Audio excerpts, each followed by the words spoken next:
Morning guys, ito yung bago nating gawa, no? Yan.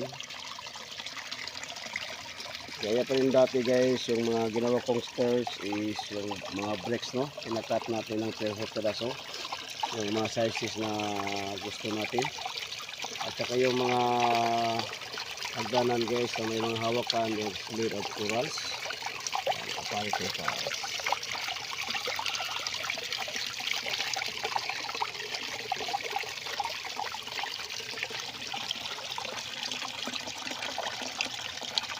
Itong nakalagay na bonsai guys is Agbaw Taiwan. Ayan, kung nakikita nyo mga nasa giliran, it is cuttings ng Agbaw Taiwan yan.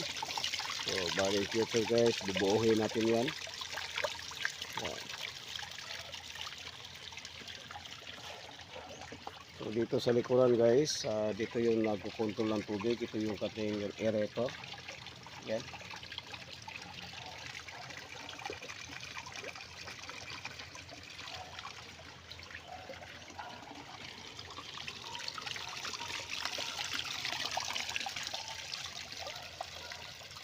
Thank you for watching guys.